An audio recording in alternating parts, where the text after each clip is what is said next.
and just like that, we're live. You know, Jamie didn't realize every show seems to start with just me and you. What are the artists trying to tell us? I don't know. Well, let me tell you something. You know what? I was just on Facebook, 24/7 ToyCon Germany. Just doing a little hit about MBartist.com, and they did an unboxing. Frank did this really great unboxing. He showed off a certain villain's piece. Skeletor, and he was like so happy that it was signed. Nice. Yeah, and he also showed Star Wars. He showed John Hebert's Fantastic Four. It was really awesome. It was a really good piece of exposure, even though I had no idea what the hell they were talking about. So all I have to say is guten Tag to everybody in Germany. And I did say that we were about to go on. So hopefully if you came over from that live stream and you're landing in here and you don't understand what the hell we're talking about, well, is there a Google Translate? I think maybe. If you do come over, drop a note in the comments, and you know what? We'll give you a ticket into the draws. Ladies and gentlemen, this is episode 6. Is it 6?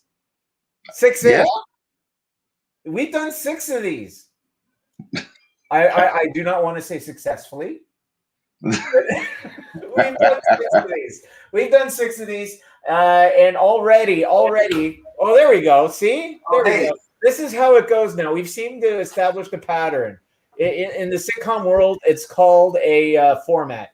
We start with me and Jamie, and then Mostafa drops in. So anytime now, Francine will jump in, and then who knows after that. That's right. Absolutely. Then it's, hey, Andre. Andre is here from Germany. Andre, thanks for coming on over. Did you see our hit over on 24/7 Germany ToyCon? Let us know. And we will be on in Germany March 28th, 10 a.m. our time, prime time their time. So while I'll be doing this and like just injecting the caffeine intravenously, hopefully they'll be relaxing, having a cocktail, and enjoying some auction and some artwork love. So, Andre, thanks for coming. Let's do the housekeeping. We are on. You can find us either on the MBartist Alley YouTube channel. You can find us on the Facebook MBartist Alley group. Thank you. And hopefully any second now, we will be pinned to the top of the Collector's Toy Shop. I'm just waiting for the high sign from Eric. High sign, Eric. We're in there. There we go. Boom. We've done the trifecta. And we've already heard from Brendan, who's coming to us from YouTube. Chris Collier, thank you for coming back. Chris Collier is 2-time draw champion. Can he do the hat trick? Chris, let me know. Chris, is that really a question? This is your 3rd time out with us, and your question is, how is everybody doing? Well, I guess it's valid. How is everybody doing? Good. Pretty good. Pretty good. Pretty good.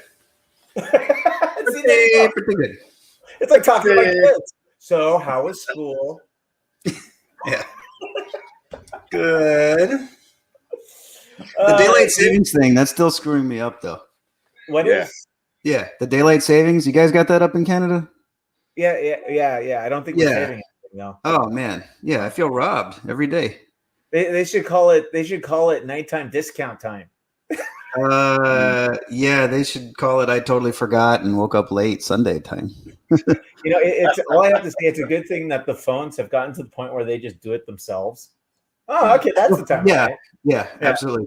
And Facebook reminding us that our loved ones are having birthdays. Yeah, phones are helping us out in many ways. Yeah.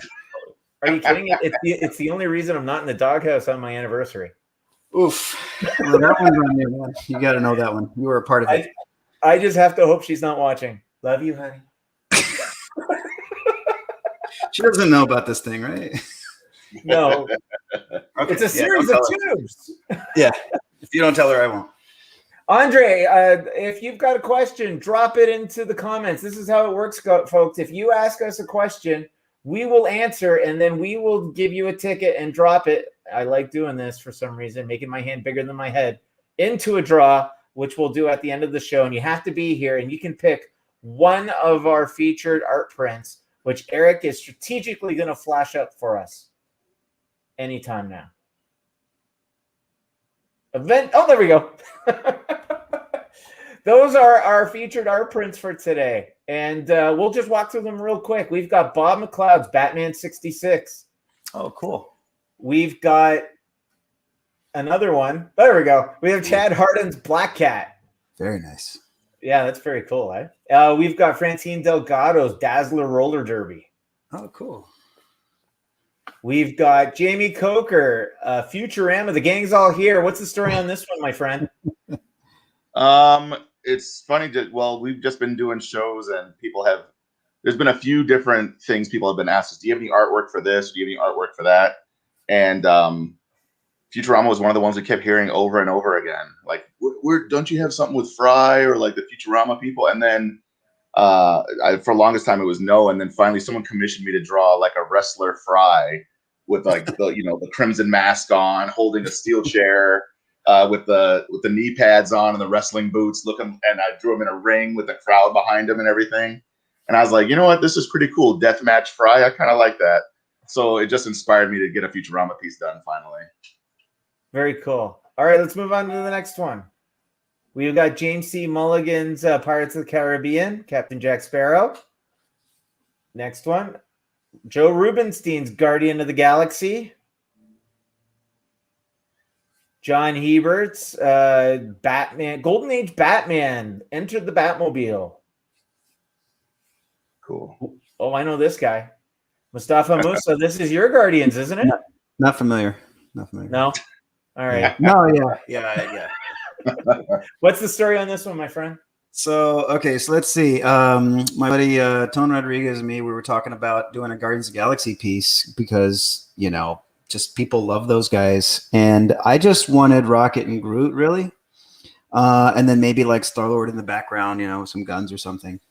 And I did a little like sketch on a cocktail napkin, like literally at a restaurant. And I was thinking something like this, because what I got requested more than anything was Rocket and Groot. Nobody requested Drax. Nobody requested Gamora, maybe sometimes, but not, nearly as much. And then Star-Lord. There's a lot of cosplayers of Star-Lord because you just basically just wear a leather jacket and it's easy, to dress up like him. So then, I did a little sketch and I was like, and then maybe we could fit Drax and Gamora in there in the back somewhere.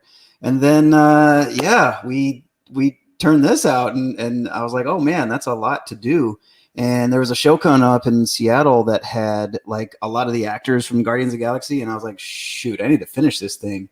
And so I just kind of chipped away on it like over the course of a month and knocked it out in time. And it's one of my favorite pieces. Did you get it signed by the actors? It got signed by the actors, but I did not do that. No, unfortunately. I was busy. Yeah. Cool. There we go. What's the next one? Do we have any more? Yeah, all right. Skip that one. Tell me the story on this one, Steve. Well, I lived in my mom's basement. No. Many months ago, I used to work for an animation studio called Nelvana, and we basically, if you grew up in the late '90s, I pretty much did your childhood, and I got the luxury to watch every season of Franklin and Little Bear back to back and do some drawings,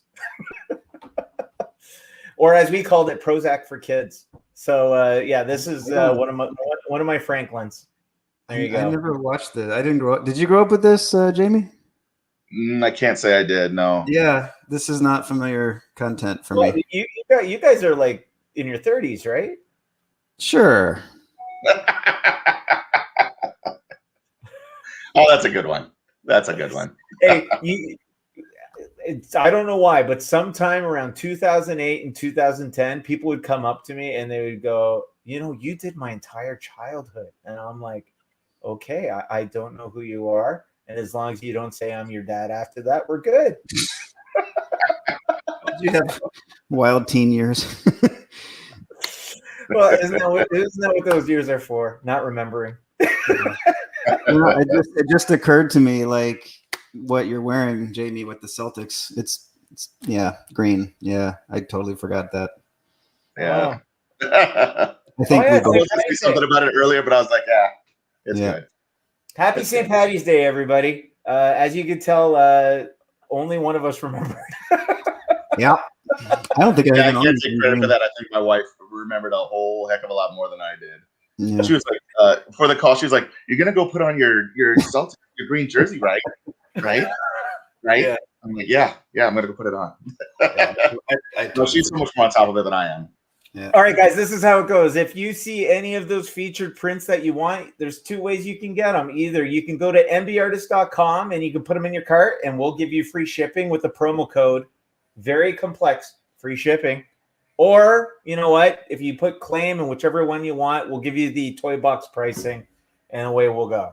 So that's how we're going to do it. Yay. All right, so we've got our first question. Luke Holbrook, what big projects do you guys have going on? And where are you guys going to be at for your next show? Okay, Luke, that's two questions in one. All right, Luke, into the draw you go. Who wants to start it off? Go ahead, Mostafa. Oh, okay. Let's see.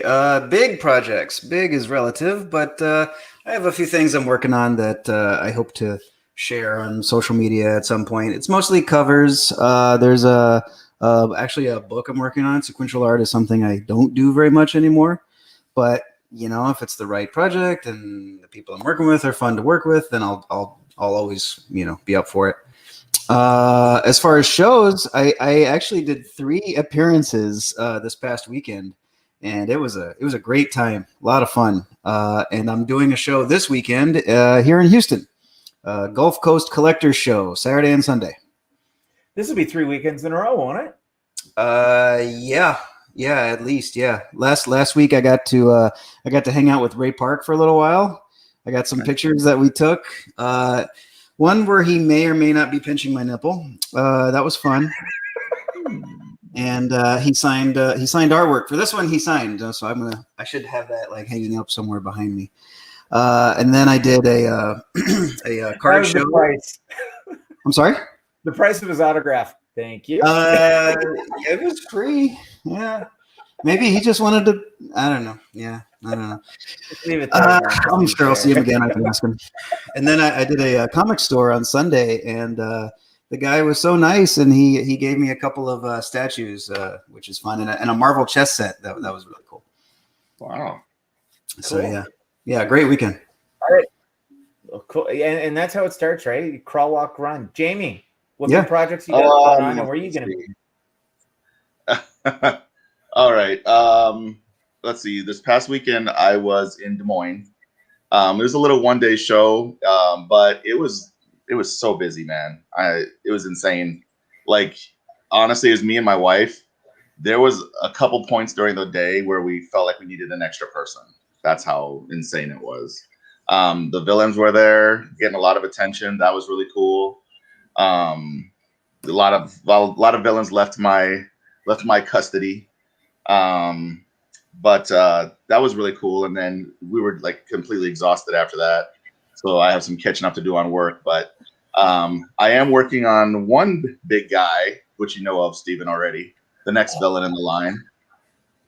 And then after that, I'm still working on a few games, and I just finished a commission, actually, the Batman Who Laughs commission. It's all colored, sent out, everything. Got it right here. We can take a look at. Oh, cool. Ooh. Yeah. Very nice. Thank you. Of course, he's got the Doc Martens on. I kind of went for that chunky boot look, I thought that'd be cool. Well, he must be a child from the 90s. That's cool. Luke, thanks for the question. That's awesome. Kyle McCollum asks from Facebook, what software do you guys use to do this? Jamie, what software do you use? Typically Procreate. That's the one of choice for me anyway. How about you, Mostafa? You use any software? My software is my right hand. Procreate is a totally different thing for me. But I just do everything by hand and then I scan it digitally. But I don't really do much digital. Don't you hate the software upgrades for the right hand? Procreate, it's tricky. I should have started off my thing exactly like Mostafa did. I draw everything practically and then color it, and I just got stuck on software. Although I only heard software, and I was like, okay, computers. Right. You know what's the funny thing, and it's too bad Francine's not here yet, is that all three of us probably started traditionally and then had to adapt to the software. Where Francine, I know for a fact, went completely the other way. Yeah, that's right. Yeah. She basically was born in software. She might just be zeros and ones. Who knows? Yeah. Ariel has jumped with us. Said, "Love that BWL." There you go, Jamie. Awesome. Thank you. I appreciate it. So, guys, that's how we fill 2 hours up. Is you ask the questions and we answer them. If you don't ask any questions, we're just going to talk about nonsense and entertain ourselves, which is usual. So we talked about some of the stuff we're working on right now. You got anything that you can hold up and show anybody real quick there, Mostafa? I do downstairs. So no. Sorry. Glad I asked. Yeah, I can show you some stuff from when I was in my 20s. Like I can show you like artwork I used to work on. I don't know. I got a cover here that I'm proud of. There we go. It's cool, right? Yeah. Nice. From when I was like 21, 22. I don't know. Like 4 years ago. No, I'm kidding. So speaking of shows, I can tell you guys that I had a lovely chat with Ian from Read Pop. And they are full steam ahead. They've got some really great initiatives coming. Of course, it's all at the end of the year.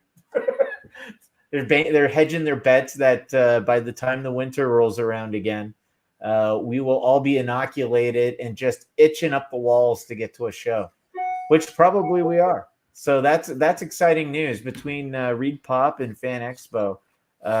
Everybody's starting to get their oars in the water and get things moving along. So that's exciting news to hear. Jamie, you've been saying like the appearances you've done, it seems like people are just kind of ready to get back out there and support artists and go to these things again. Is that what you've been noticing? Oh, sorry, it cut out a little bit. Can you repeat the question? Oh, sorry.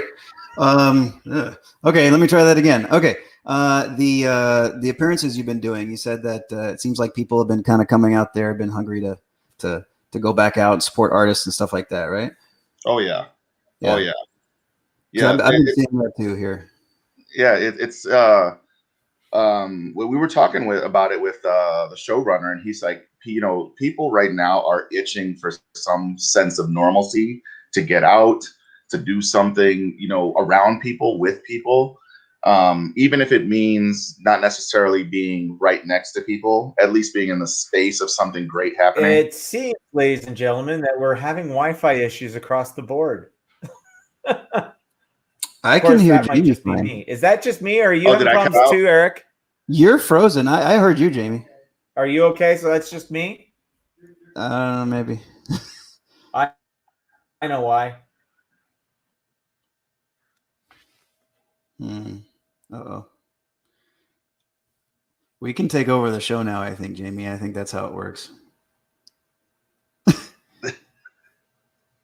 Uh-oh. Am I okay? Am I coming in? I hear you. I see you, Mostafa. It's kind of herky-jerky. Uh-oh. You Oh, seem fine this whole time. You've been fine. Yeah.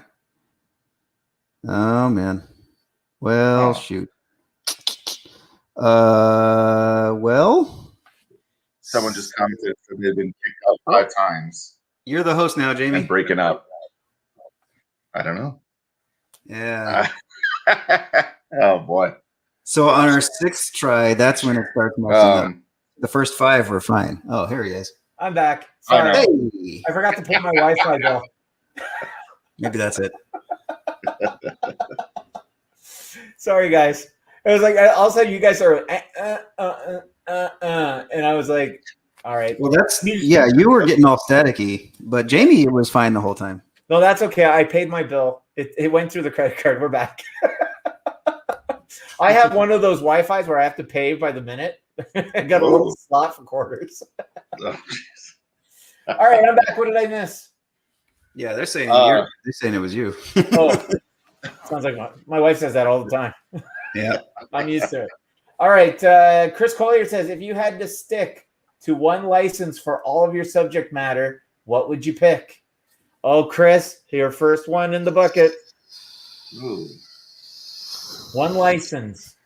So One the answer license to rule them all. the answer is they'd have to pay me enough that I would not work for any other license. Because, like, if they're paying me enough, I'll work on stuff I don't necessarily have any interest in. But if not, I mean, Transformers is cool. This moment was brought to you by Jerry Maguire. Yeah, Transformers is cool. Is Marvel considered a license? Yes, I can tell you for a fact it is. Yeah, so then I would just say Marvel. Yeah, Marvel. Yeah. That's What easy. about you, Jamie? Oh boy, that's a big question. I guess if I had to choose one, Marvel's a pretty big one. Yeah. It'd be Marvel or DC. I don't think it'd be. If I only had to choose one of the two, though, probably Marvel. Yeah. I mean, let's be real here. I'm a Marvel guy all the way. Yeah, I don't know the DC deep cuts like Blue Beetle and Booster Gold. I don't know those guys very much. See, that's tough because I love those guys. They seem Booster fine. Gold, Blue but I've Beetle, never read a book. Mr. John Hebert has joined us, artist from Punisher and X-Men. How you doing, Mr. Hebert? I'm good. How's everybody doing today? We're doing Good. good. We had a question asked by Chris Collier. He wanted to know if you had to stick with one license, that's all you could draw is that one license. Which license would you pick? And it looks like it's a Marvel landslide right now. Well, after what Marvel did to me, I'm going to say whatever the other option is. Yeah. I don't know. I love the DC characters. I used to like Marvel's approach better, but they kind of treated me badly. So I'm going to have to say DC. Well, then there we go. We got 3-1. We got 3 Marvels and 1 DC.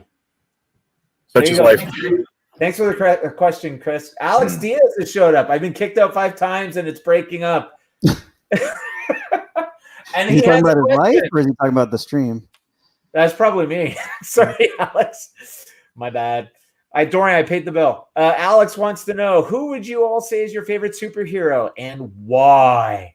We haven't had this question, have we? It's surprisingly an obvious question to ask, but I don't think we've had this one yet. Mustafa, you've got that. Who is your superhero? I was thinking maybe we've been asked it before. I didn't know. For me, it's always been Batman. He was my gateway into comics, and he's the most relatable because he's just a dude in a suit. So I can relate to that. Jamie. I hate to sound repetitive, but probably Batman, just because he is on one level, he's what we aspire to be, the best at everything that we try, but also he has a darkness to him, which, there's that sense that you could suffer tragedy and still use that as fuel to be a better person and try to help others rather than hurt others. I think Batman's villains gallery is a complete representation of that. Each one of those villains to me represents what Batman could have turned into had he had the wrong people around him or not turned out to be who he was. And he has flaws, like Superman, Flash, Green Lantern. They're kind of these godlike characters, and Batman's just hanging out with those guys. He's just exactly. Yeah, he's just a guy, and no matter how much he wants to be alone and everything, he still has his family around him that supports him. And his collection of little boys. That's kind of like Winneskill Fire Department. Welcome to the mansion. Here's your green tights. That he mostly keeps safe most of the time. This is Alfred. He lives here. John, you want to continue the Batman Love Fest? Yeah, it's a trifecta for me. I love the character. He's what got me in also. And again, regular guy with flaws based on tragedy. Wasn't it Shakespeare that said, show me a hero, I'll show you a tragedy. He became what he was because of the loss of family. And that's on some level a part of my life too. I lost my dad when I was just a baby. And I was always trying to take care of what was left of my family and whatnot. I mean, I wasn't, well, plus I was going out at night in a high-powered sports car and fighting crime, but that's another story. Chris Claremont got really mad at me when I said that on the panel one time. No, why do you like Batman so much? So, in other words, your favorite character is a guy who's, this millionaire philanthropist, womanizer, pretty boy who by day does that stuff. He's in all these charities, and then at night he slips into a costume, outlandish costume, and a high-powered sports car and drives to the worst sections of the worst city in our nation and beats the living crap out of the most twisted group of criminals ever. Yeah. Why? Because that's what I do. Audience broke up. He took the microphone away from me. But I love Batman fits in any genre too. Some better than others, but he can be shoehorned in anything, and he's almost always entertaining. I don't like what they've been doing with him in the past 8 or 9 years. I think it's sci-fi and it's almost like snuff porn to me. It's not Batman, but I could jump onto pretty much any other storyline. So yeah, Batman still. All of us. We agree. 3 Batmans. How about you, Steve? No Batman for me. Growing up, I loved Wolverine. I was a Wolverine guy all the way. I just love the fact that here is this short. I don't know why I identified them. This was before I had a Groot. Iconic Canadian. Yeah, but I didn't even know he was Canadian when I was reading him. Like when I started reading Wolverine, it was early days into Chris Claremont run, and my first exposure was the one with the Hellfire Club, where he has to like fight his way through the different levels of the man. Wolverine alone. Oh, before they allowed him to have hair on his arms. Well, they were starting at that point. They were starting. Yeah, it just didn't get out of hand yet. Now he's basically a bear. Now he looks like my college girlfriend's mother. Yeah. Ooh. Oh. Wow. Walked in on that in her brawn girdle one time. Couldn't eat bologna for 2 years. Oh my God. Whoa. I do paint a picture, don't I? Good night, Mostafa. Damn. Where's I think I am the center square now. You're Paul Lind. Oh my God. If you lose us, it's not me this time. It's this guy. Oh my God. Man. At least you didn't say Arby's or something. I don't know. Next, I'm sorry, I'll behave. Next issue of Wolverine will come with a complimentary free package of bologna. There you go. Or olive loaf. Oh. I was going to be like you and all pontificate about the greatness of Wolverine, and you got to shove that in there. I'm done. I'm sorry. Picking up the slack for Rubinstein not being here yet. Today, the part of Joe Rubinstein will be played by John Hebert. Yeah. You're at the Wolverine, getting back to your character, Wolverine.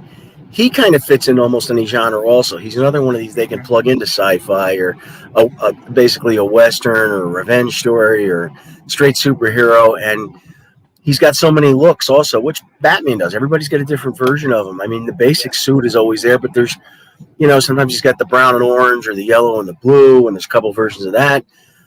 And different people make him look like different actors. Sometimes he's massively tall, even though he's supposed to be 5'3". 5'6", 5'2". Yeah, he's like tiny. Yeah, everybody's got a version of him, and again, he's morphed. He's changed as he became more popular. That, for one thing, the hair, and they put together his story a little at a time. So, Steve's got good taste. Well, the thing I loved and that I identified the most is like Wolverine was the constant underdog in every story they threw him in, and he was portrayed. He'd have that berserker mode where he would just lose it, but he had that samurai heart of gold and that code that he would just completely ignore when he loses it. But he was that heart of gold underneath that always came through in the end and made you love the character, even though he could do such terrible things. Anyways, thanks. Hey, Alex, great question. We're going to give you a ticket. Into the draw you go. And that's how it works, guys. If you are watching and you got a question, a comment, a thought, an idea, just throw it in the comments. And we're just going to go around in circles until our time is up. Marco is come over from Germany. Marco, good evening from Germany. Marco, thanks for joining us. If you have a question, feel free to throw it up, and we will enter you into the draw to pick your favorite featured artwork that we will send to you. Let me see. Am I all cut up? I'm all cut up here. All right. So do a refresh. It's 3:30. We've been on for a half hour. We are on YouTube. We are on Facebook and in the Collector's Toy Shop. Right now we are 4. Hopefully we will have more. But we've been talking about shows and we've been talking about work. Let's talk about process a little bit in terms of methodology, because I know that there's people out there who's watching, want to know how the sausage is made. So let's talk about the starting, the seed of an idea, inspiration. So let's start with you, John. When you get an idea, what gets to the idea, and then how do you go about growing that idea? You mean like working from a script, or just an idea to put something on paper? Like anything, like whether it's someone says, hey, like whether I go, hey, John, I need an exclusive for series 5, or you just see something and you're like, I want to draw that. How does that work? You could mention something, some concept, and I'll start formulating in my mind. It's become second nature now. There were times, even when I was working with a script, where sometimes I would hit a wall, especially the later days when I was getting kind of burned out. But you get trained to the point where it's second nature, where you can either read a script concept, plot concept, or just get directive from you or someone, and you kind of get a picture in your mind. And okay, I want to work on that. So I'll if I'm on the phone or something, I'll start doodling. Steve's thing, or whatever, and start messing with it with a pencil, maybe a Sharpie, this and that on scrap paper, and work out the kinks that way, and then blow it up, and then trace it onto, whatever final board I'm going to use. That's pretty much the way I work. Look who's joined us, and then there was 5. Thank you for. It was a very much a testosterone-driven show. Thank you for coming. Barbie, sorry for being late, guys. Delgado's in the house to tame the animals. Wow, that's a big job. Hey, but somebody's got to do it.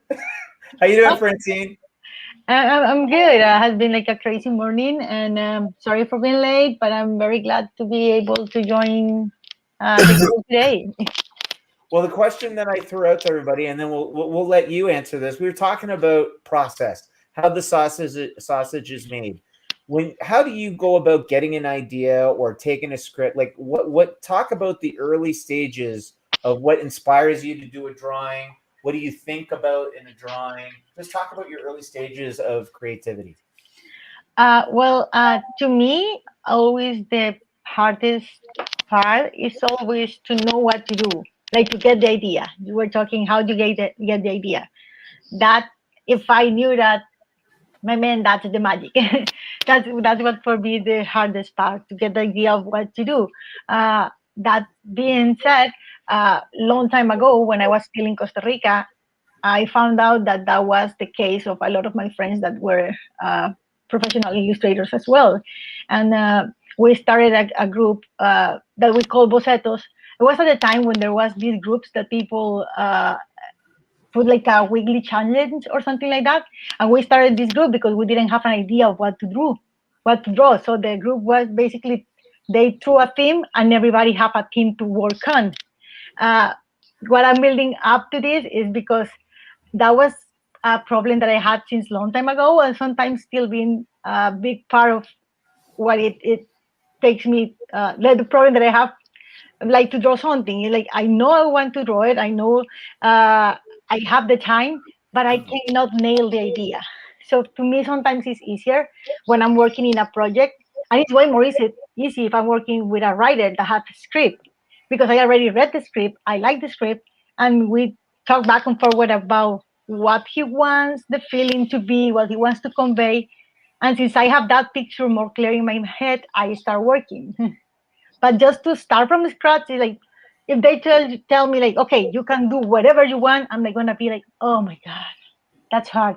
Because I want to do so many things that I never know what I want to do at the end. I don't know if that happened to you guys, or it's just I'm that crazy. How about you, Jaime?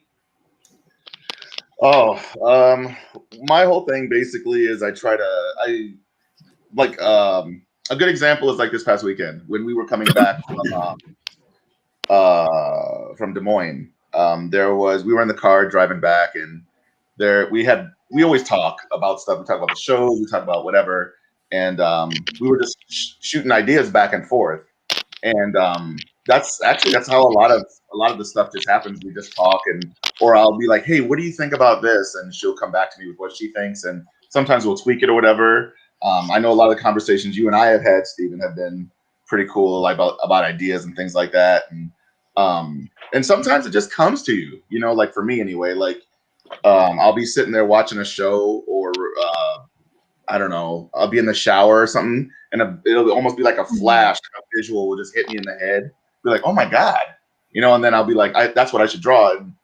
And one thing I've come to realize about the way my weirdness, the way I think is, I always have something stewing in the back of my head. It's just a matter of it piecing itself together and then realizing what I'm doing and then just putting it on paper. It's a weird process that I've come to appreciate over time. Mustafa? As far as the process goes, Yeah, early stages.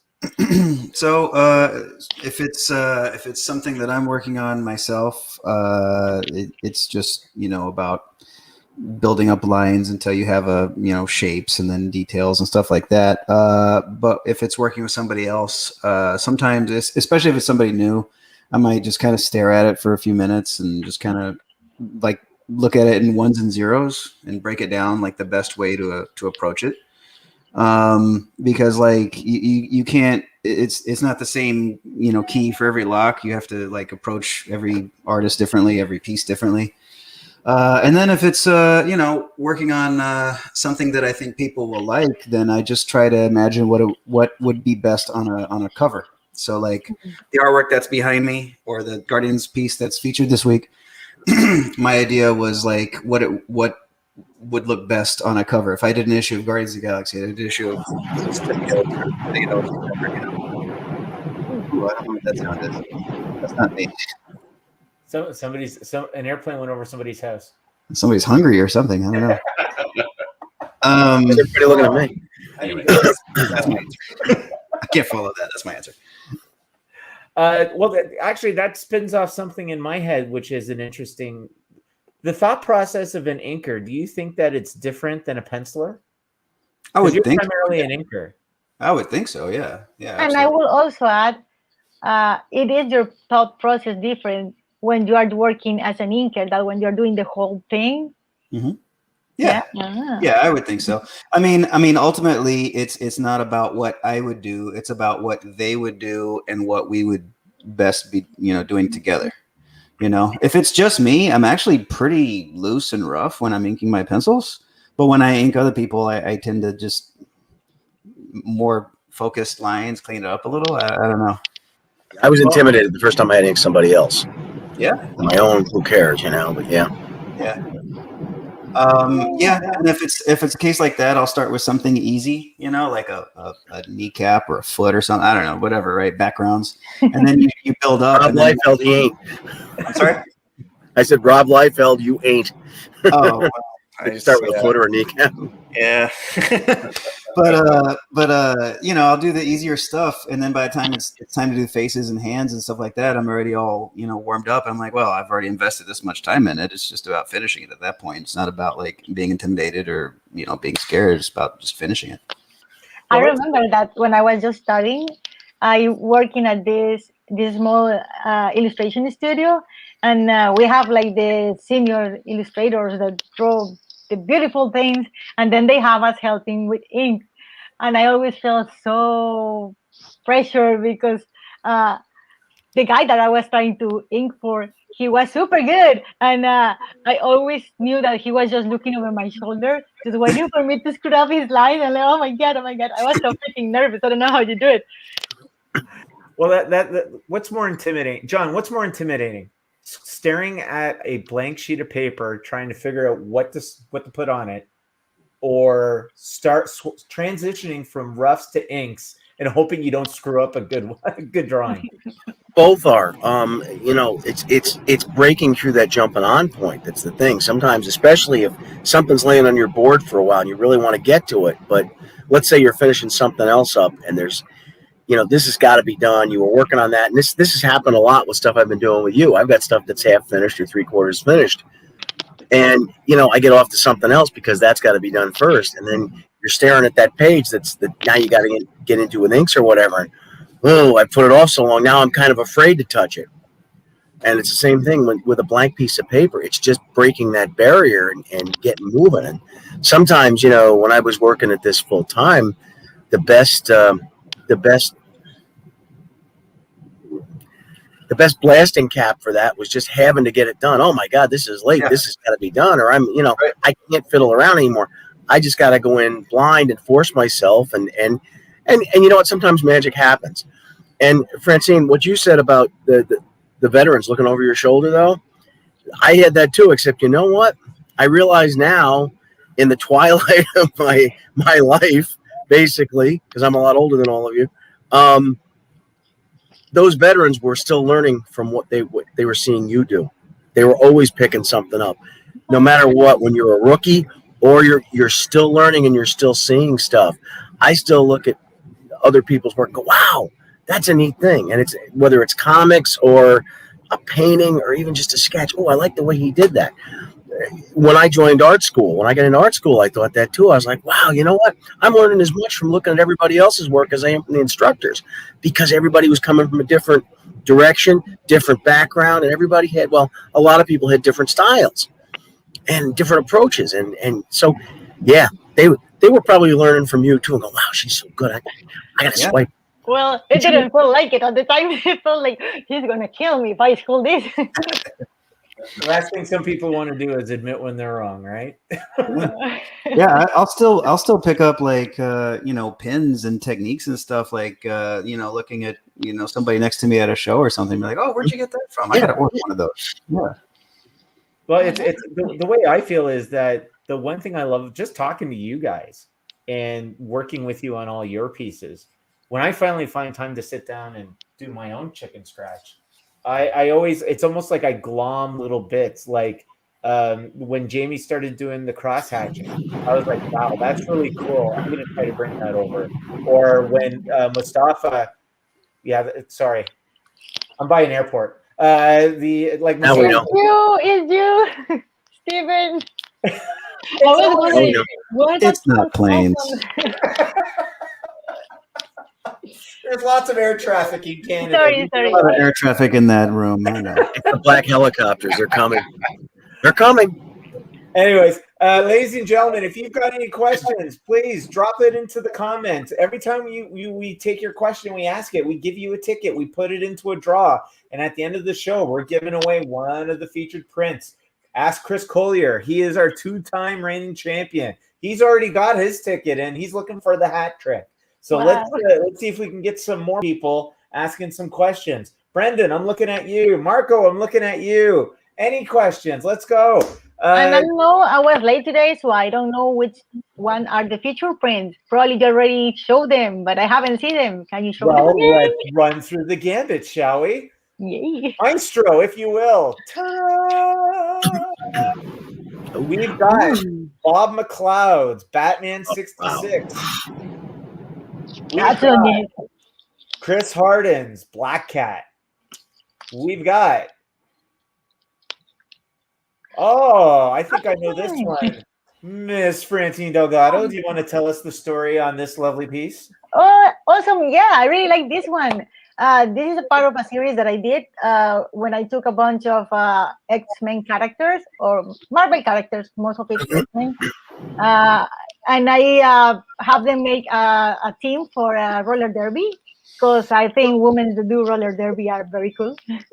And this is the version for the Dazzler I did. I think that she would be a perfect roller derby team, probably team captain. So yeah, it's Dazzler roller derby character. Of all of the ones that you have done, it's this one and the Rogue that I found that grabs people's attention.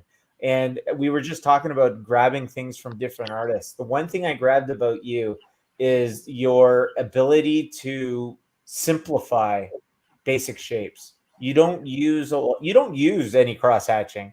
You don't have a lot of unneeded lines. You just basically, and that's the hardest thing to do. If you look at any drawing, simple is hard. The reason why it's hard to do women is because they need to be soft and they need simple, elegant lines. You can't do that easily. You got to learn that, and you have to learn structure and the anatomy so that the lines can be simple and not overcomplicated. You start overcomplicating the female drawing, she starts looking like she's 60 years old. You can't have it. Exactly. All right. So, anyways, I digress. We also have Jamie Coker in Futurama. We have James C. Mulligan, Pirates of the Caribbean. Joe Rubinstein, or as we call him right now, Missing in Action, Guardians of the Galaxy. We have John Hebert. Oh, that's very cool. You know, and I gotta apologize, John. Sometimes the Canadian comes out of me. I think you're French. Well, it's my heritage. There you go. What's the story on this one, my friend? That was a piece, again, done for charity auction originally. And it raised some money for the Ronald McDonald House, which is a charity that's close to my heart. I've done a lot of stuff for them at the Albany shows over the past few years. I actually have one that's sitting because the shows were canceled for last year because of the COVID. But the one that we were doing next, we were going to do a fundraiser for the Humane Society, and it was all super pets. And I was fortunate enough to get the Bat Hound. Oh, so hopefully we come back and we raise some money for the Humane Society with that. But I love that piece. I love that.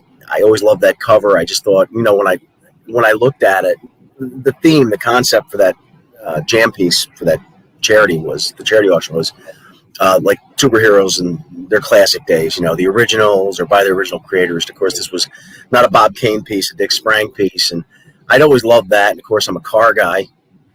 And I looked at the original. I'm like, wow, the draftsmanship on that Batmobile was way off. Sprang must have had a bad day or something, because that's not him. I mean, it was lean and it looked like it was mashed, and so I tightened it up a little bit, but I wanted to keep it as close to the original as possible. And I'm not a Ford guy, but I think I made it work. So is it I'm a Chevrolet man. What's that? Is it a British version? Because Batman's in the other side. No, for some reason Robin was driving and Batman. He was driving. 12-year-old drive. Yeah. And if you had to look close. That's your idol, guys. That's your idol. Letting the 12-year-old drive. That's why they hit in the wall or whatever. See, Batman was too drunk to drive, and if you look, there's a couple bullet holes in the car too. But they were just like thrown in as an afterthought on the original. But I love that piece anyway, and I think the colorist did a wonderful job. Yeah, he did a great job. All right, let's move on to the next one. We've got Mostafa Moussa's Guardians of the Galaxy. And we can skip the last one. Well, we're not skipping the last one.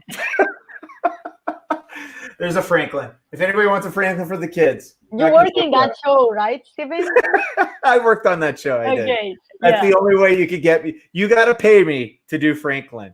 And unfortunately, they also paid me to do Little Bear. They paid me to do Flying Rhino Jr. Right? Dumb Bunnies. Basically, the entire PBS, CBS lineup from 1998 to 2000. Yeah. Interesting.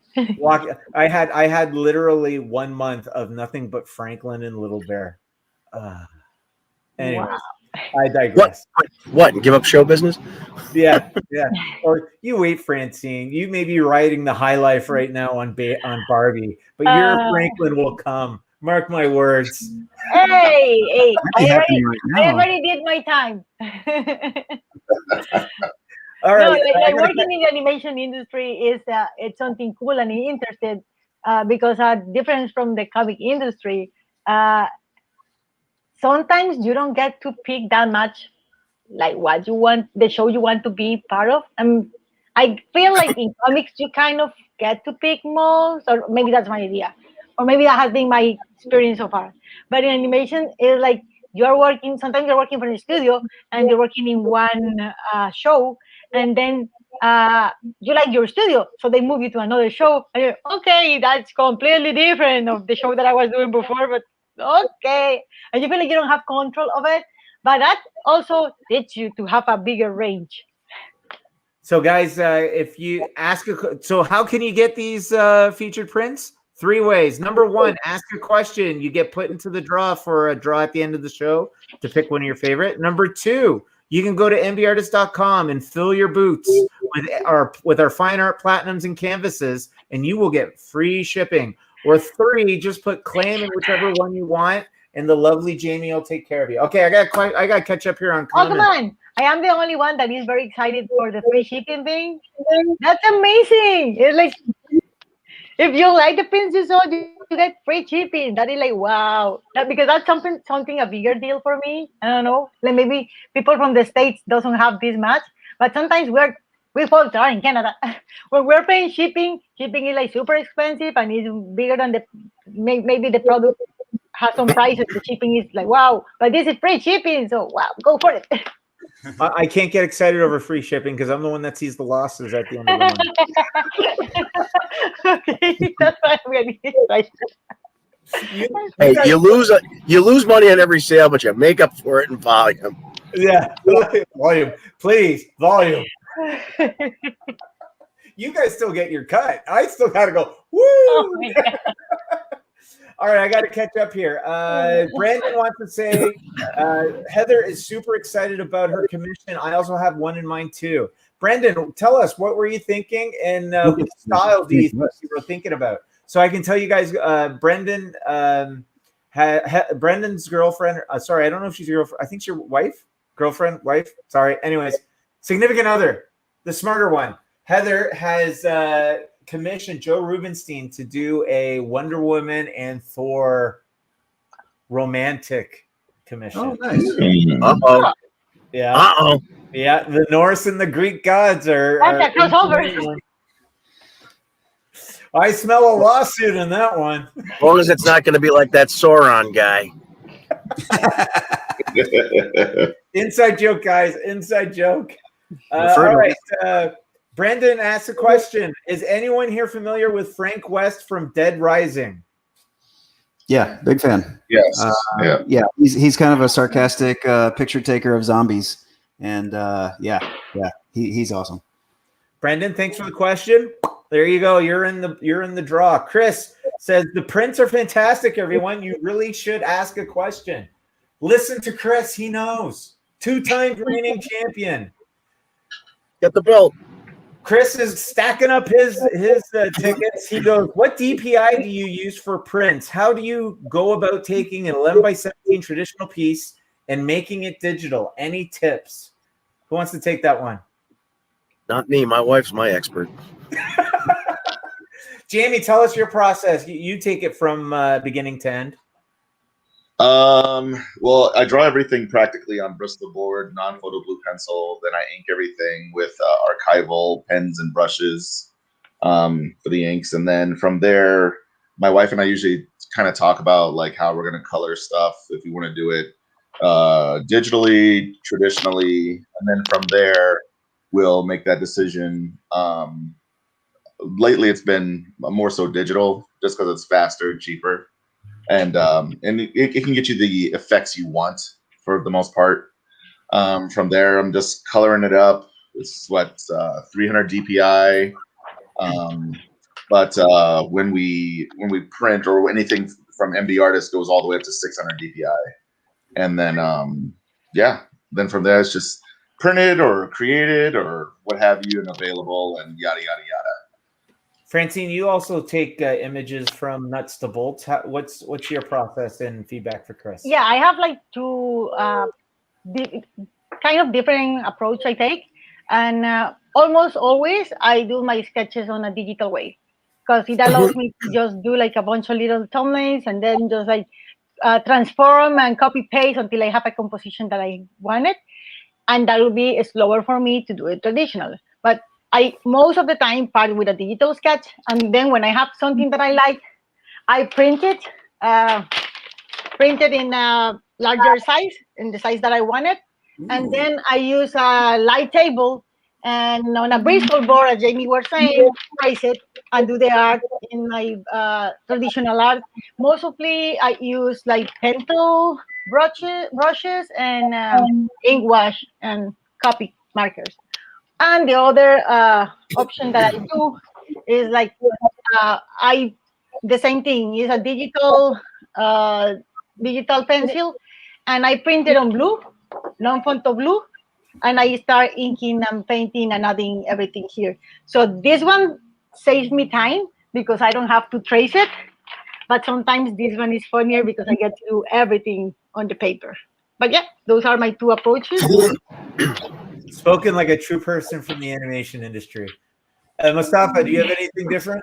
Yeah, those look so fun, by the way, just in the pencil form, like, both of them. Thank you. Yeah, I love sketches.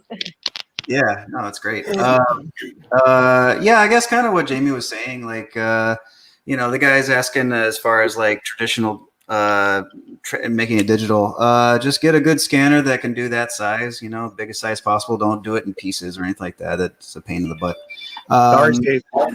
Yeah, but scan it at least 300 or 400. Oh, sorry. Oh, what's happening? What's happening? Oh, Dropping elbows on my head. Yeah. Scan it Yeah, and the king of the two-piece scan. Oh, Steve, Oh. here you go. Here's a puzzle. oh, no. I was. I used to Okay. like early 2000s.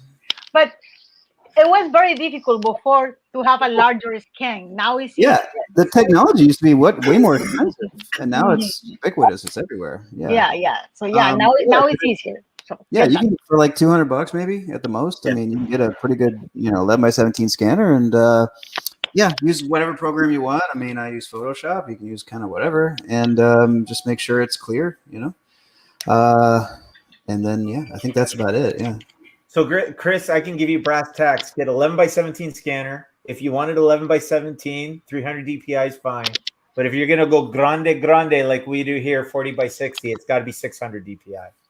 So those are your markers in terms of DPI. Now, when I say DPI, don't make it like 2x2, 300 DPI. Like keep it 11x17, right, Jamie? Wow. I go, Jamie, I need 600 DPI. Oh, okay, but it's only going to be 1.5 inches high.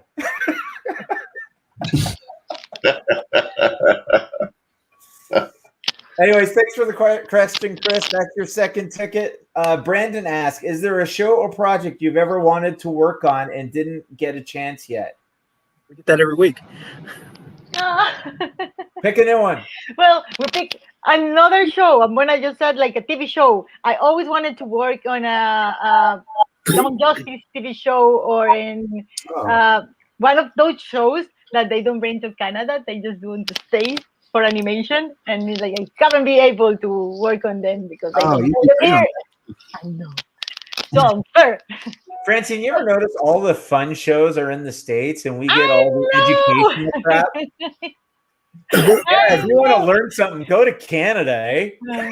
The industry is great. I love the industry, but they didn't give us the funny stuff. You guys in the States keeps like all the action shows that people like us want to work on. Jamie, dream job. Oh boy. Wow, there's a lot there. Probably bringing my original concepts book to life. That's probably it. I mean, otherwise, if I had to come up with a backup answer, it'd be DC Comics. Doing something with DC would be cool, I think. And Jamie, what is your original project? Can you say it or is it secret? Oh, it's pretty dark and demented. It's basically imagine, if you will, time travel, superheroes, serial killers, and romance. All in one story. Guns and drugs and fire trucks. Oh yeah. Is that an opening to a trailer? In a world built with joy. Oh my God, Sure. you are good for voiceovers too. Yes, I've been told off by the best. In a world. Jaime, how's it going? What's your dream job? Jamie just answered that. No, Mostafa. Sorry, Mostafa. Oh, did you confuse us? Yeah, I was stuck in his world. We're like twins. Was my answer not good enough? Jamie, Do it again. Mostafa. Jamie, Mostafa. Oh wait, this is live. We can't cut that out. Yeah. I'm gonna be honest. I've gotten to work on a lot of things that I never thought I'd get a chance to work on. I was a fan of Transformers and Ninja Turtles growing up, and I got to do that. I was a fan of Stan Lee, and I got to work with him. I was a fan of Marvel, DC. Like, it's just everything across the board. So to be honest, the projects that I've been promised that I didn't get. So there was a Justice League story I was going to work on, a 4-issue story with all of them. That would have been great. Didn't get that. I got it, and then they ran out of time, gave it to somebody else. There was a Doctor Strange story that was going to be him being a Herald of Galactus. I was promised that for a year. There was an amalgam book with Spider-Man and Moon Knight, where he's called the Iraq Knight. That was awesome. Had that one until I didn't. And that's only the last 2 years. So how about I just stop there? It sounds like my dating life when I was a kid. Mr. Hebert, what's the dream job? Well, like I said, we do this about every week, and I always say Batman, Batman, Batman.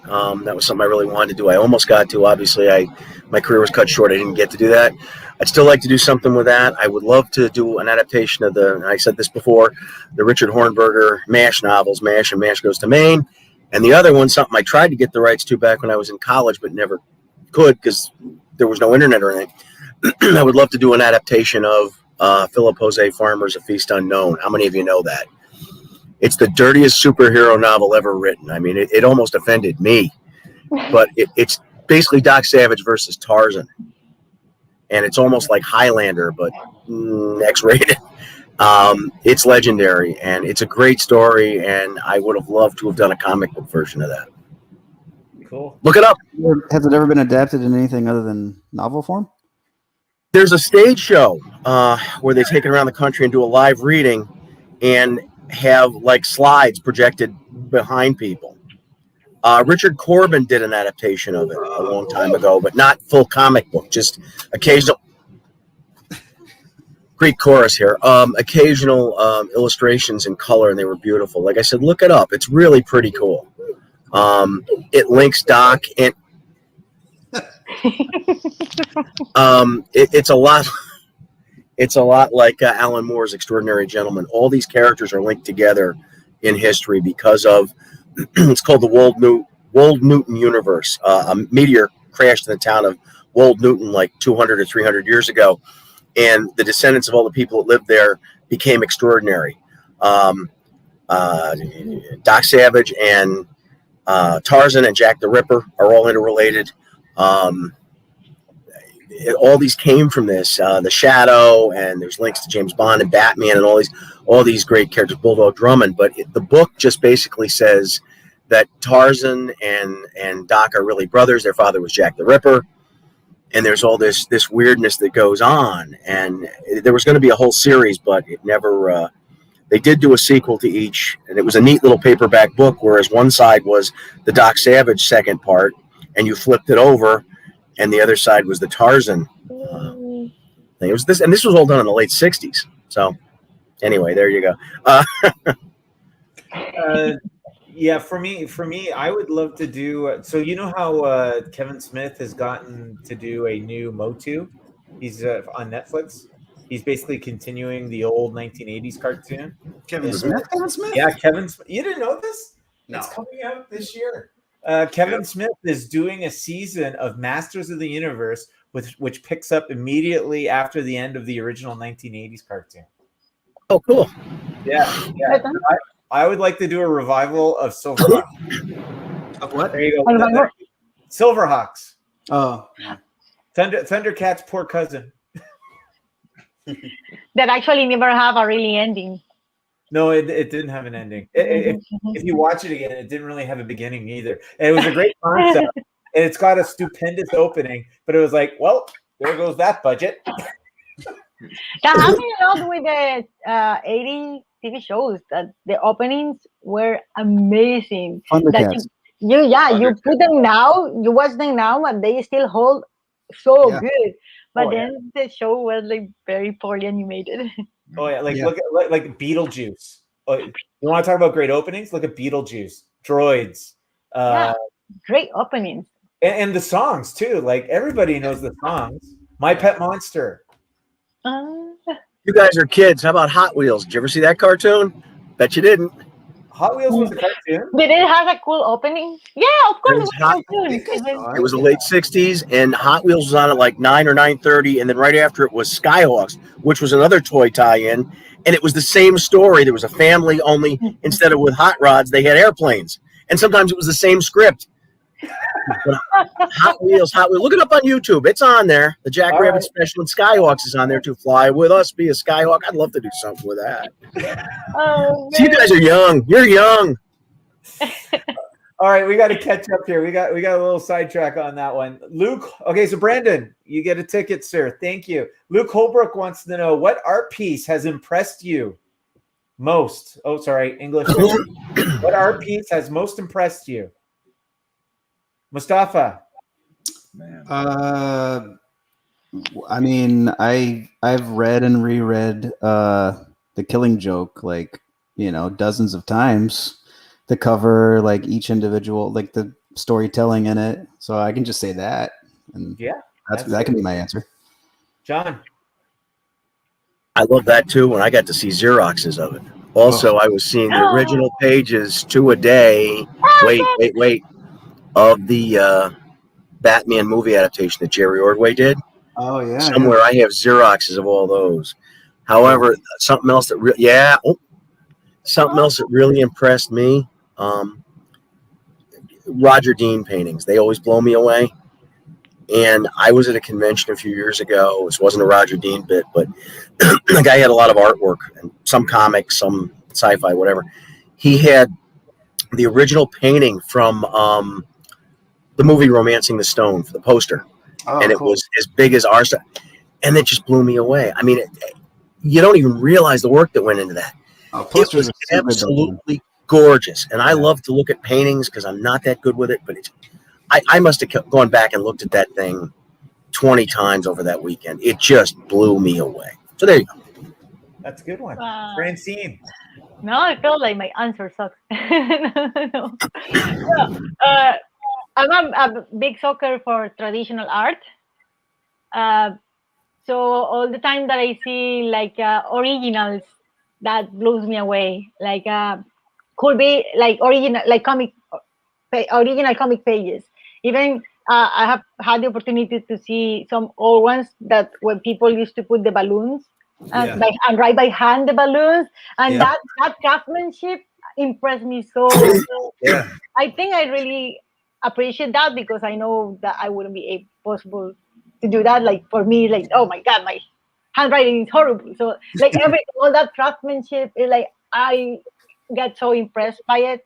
But also when I saw some covers, like I'm friends with Andrew Robertson, and I have seen some of his covers, like his acrylic covers, like paintings, and this is like, oh my God, like because again, it's like traditional art, and I'm a sucker for traditional art, and the same thing happened if I'm going to a museum and I see a painting. Of course, you cannot touch it, but you can see it so close, and you can see like the strokes they use, and that impressed me so much. So it's not on a specific piece. It's more like when you can see like the craftsmanship and the traditional love that people put in a piece, that blows me away all the time.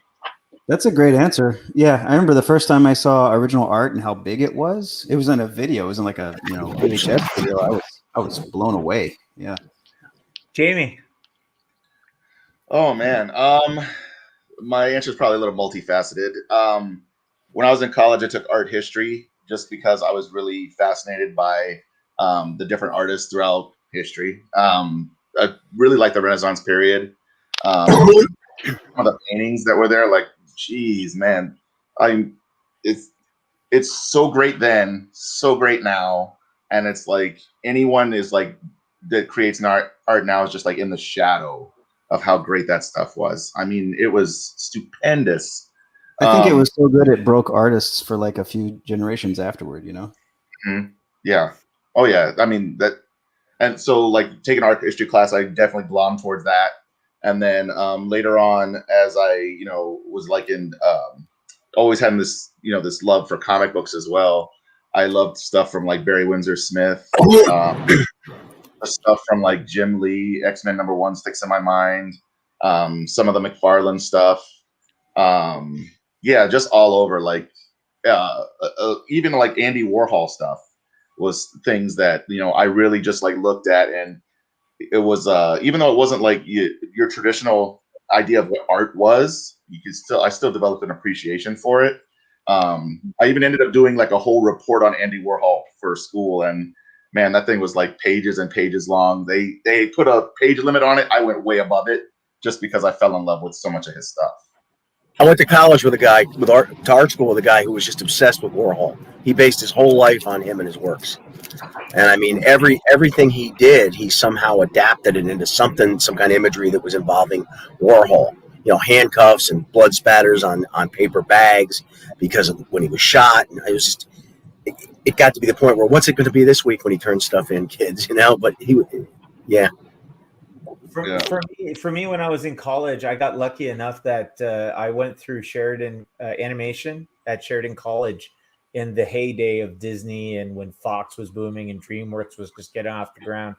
And a little movie called Anastasia dropped, and we had Don Bluth and Goldman show up to the studio and actually gave us a personal pre-screening of Anastasia. And he sat down, the three of them, they had a senior animator at the same time, and they started animating Anastasia and doing a sequence right there. And the line work, like, you think about how hard it is to do a still image, and then understand that these guys had 3 to 5 sheets of paper, flipping it like this, and were like just jetting in these lines.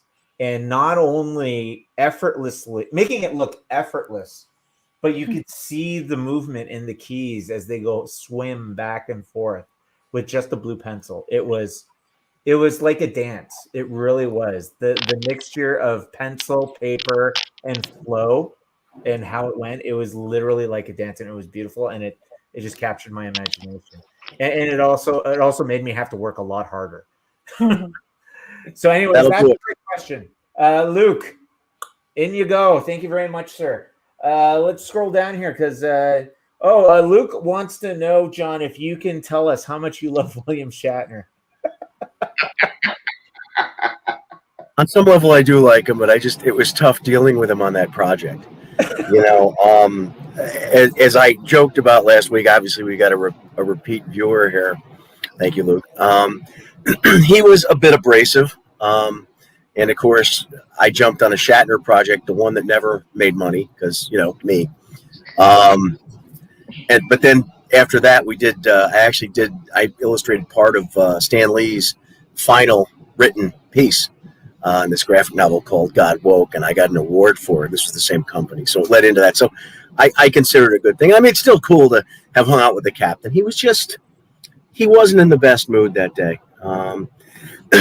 What I've heard, that's common. I understand, you know, everybody has issues, but it was just like, you know, putting the ice in the glass, it's bothering me.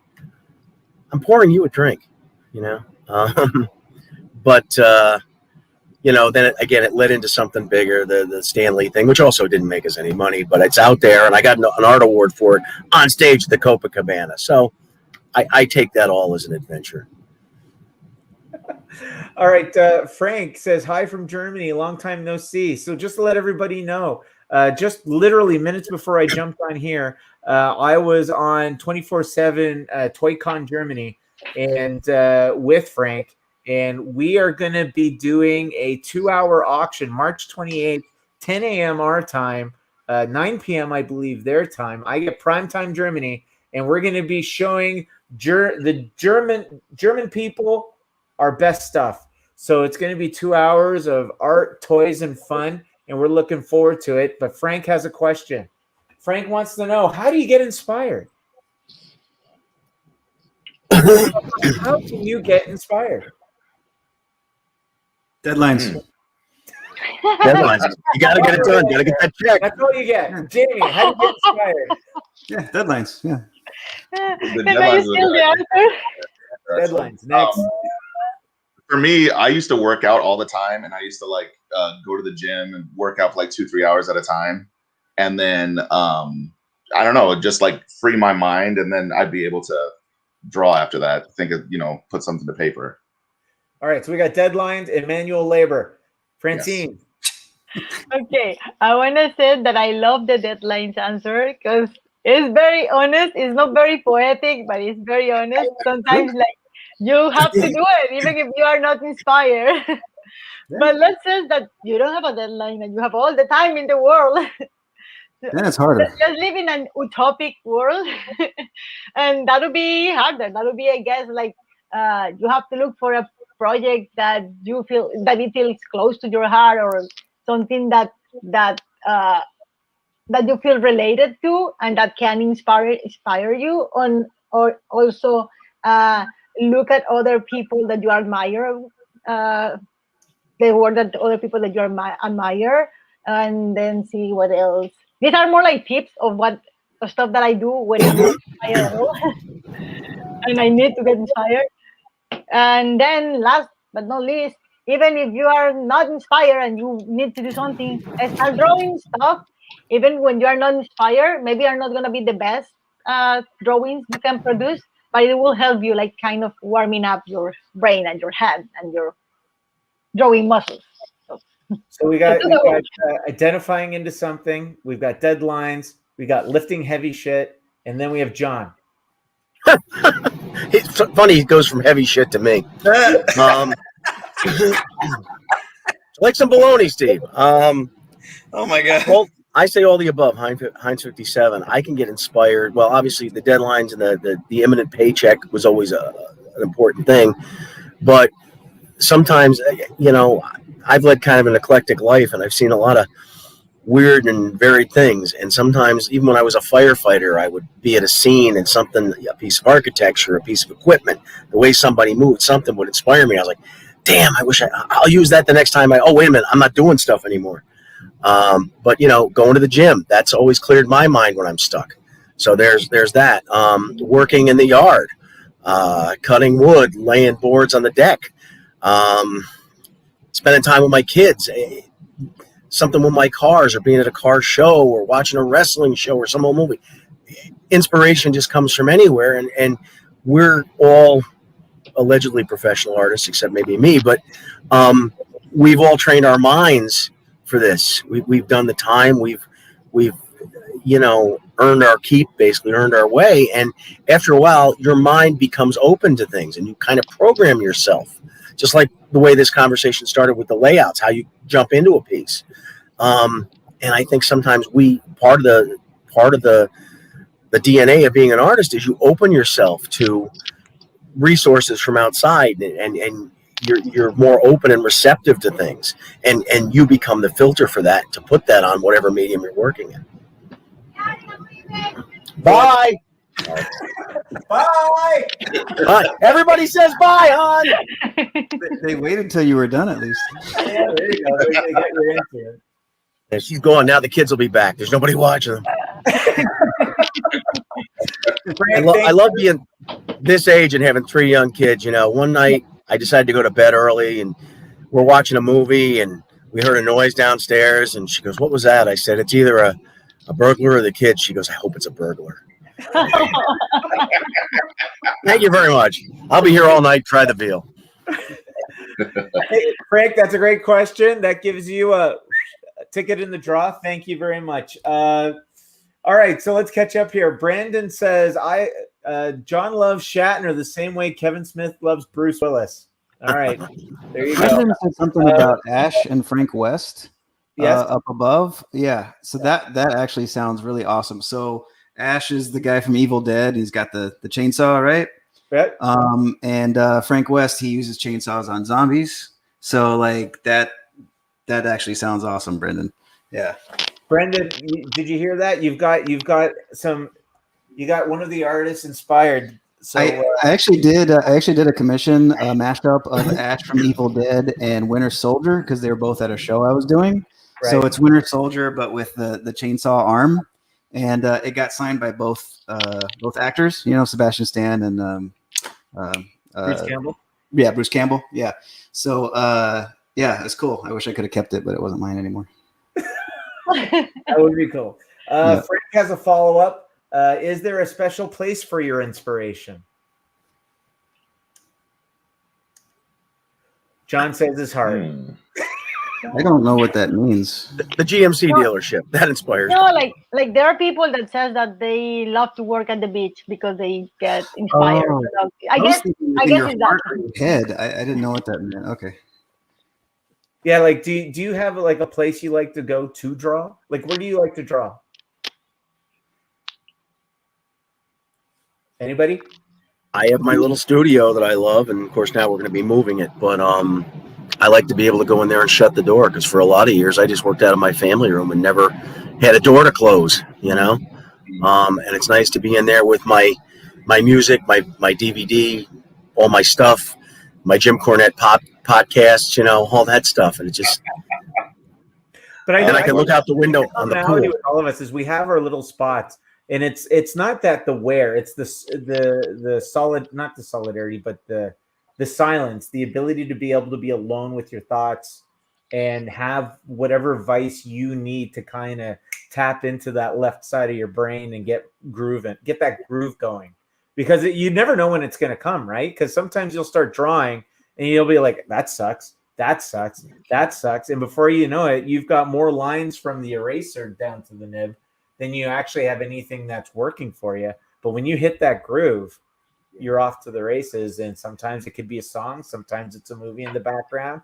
Sometimes it's just, you just get there somehow. And you don't Your thoughts have just been cleared somehow. You know, I work 10-hour shifts at work and I get out at 8 a.m. Sometimes, I mean, it's not often, but every once in a while I'll come home and instead of going to bed, I go into my studio. Next thing I know, it's 2 hours later because just for whatever reason, I had inspiration and I had a winning streak. That's the way I always go. I'm on a winning streak. And actually, let's segue in that. Frank, you get another ticket, but Ariel is actually diving in. Ariel is a friend of Mostafa who was at a comic shop a couple of weeks ago. She says, okay, I have a question. Kind of relates to getting inspired, but what exactly helps you motivated on the work? Can it be music, listening to podcasts? What helps keep the creativity going, especially through an art block? So we That's know a very good question. Wrestling podcast. Hey, art director of Barbie. Now you're in a team environment. So when you get to sit down and put your earphones on and start moving and grooving on the table, what's the go-to for getting that mind going? Well, I'll say that I always put my headphones on, even if I'm not listening to music or to anything. But I just do that because that helps me to get in the mood, kind of like, oh, I'm gonna get ready to work.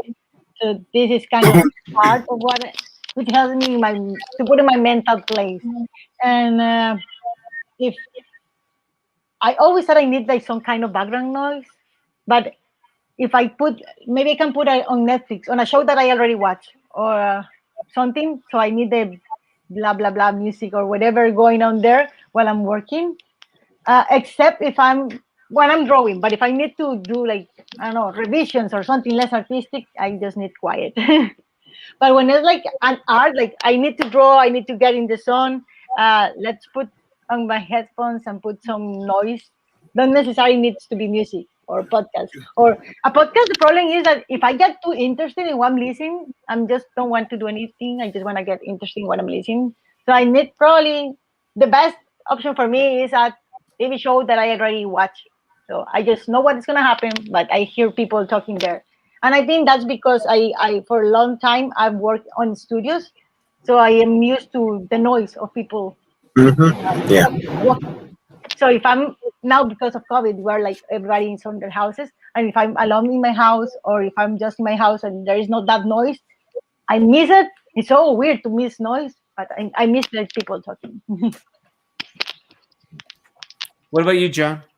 Thank you. Well, I think I answered this before. You know, I have my music, certain music that I need to hear at a certain time, and I can lay my hands on that. That's all in my studio. Certain movies or documentaries. I like to listen to documentaries on DVD when I work. A lot of wrestling DVDs, admittedly. Jim Cornette's podcast, things like that, because they make me laugh. You know, when I was in art school, they always told us you shouldn't be listening to any music with words when you draw, and I think that's a lot of bunk. Maybe when you're learning, you know, because they say, oh, it affects a different part of your brain. Well, I did get into New Age music because of that, and I still like it. But sometimes I want to listen to that. Sometimes I want to listen to John Wetton. I mean, I get inspired. Well, obviously, the deadlines. I just that's what does it for me, you know. And you know, sometimes it's nice to have solitude in my studio and shut that door. And sometimes I'll leave the door open and I can hear the chaos out in the living room, or I can look out the window and see the chaos of the swimming pool in the summer months, you know. When I was in art school, of course, there were a couple dozen of us working in a big room, like a studio situation.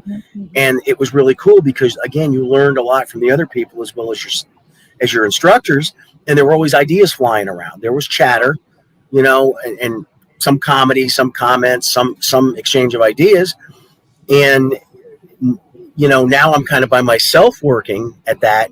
But I noticed the same thing in my office. I'm a fingerprint examiner, and I supervise a shift of fingerprint examiners.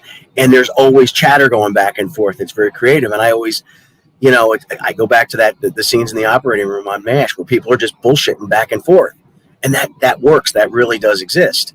So I think maybe that's why I need chatter, people talking in a documentary or words in a song rather than just music. But all that works. Mostafa, what's on for you when you're drawing?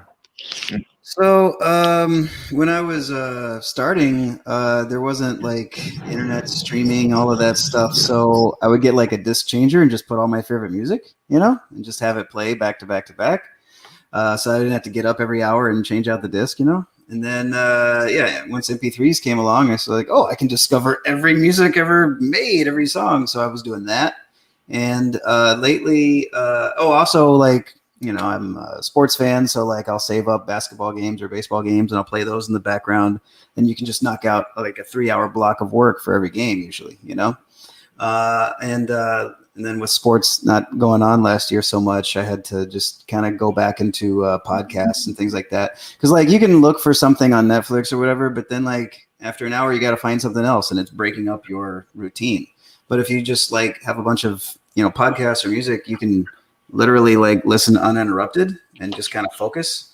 And I find like middle of the night is the best time to do any of that anyway. Like it's less distractions, nobody's bothering you, and I feel more creative in the middle of the night than I do in the middle of the day. Middle of the day, I need a nap. Yeah. Jamie.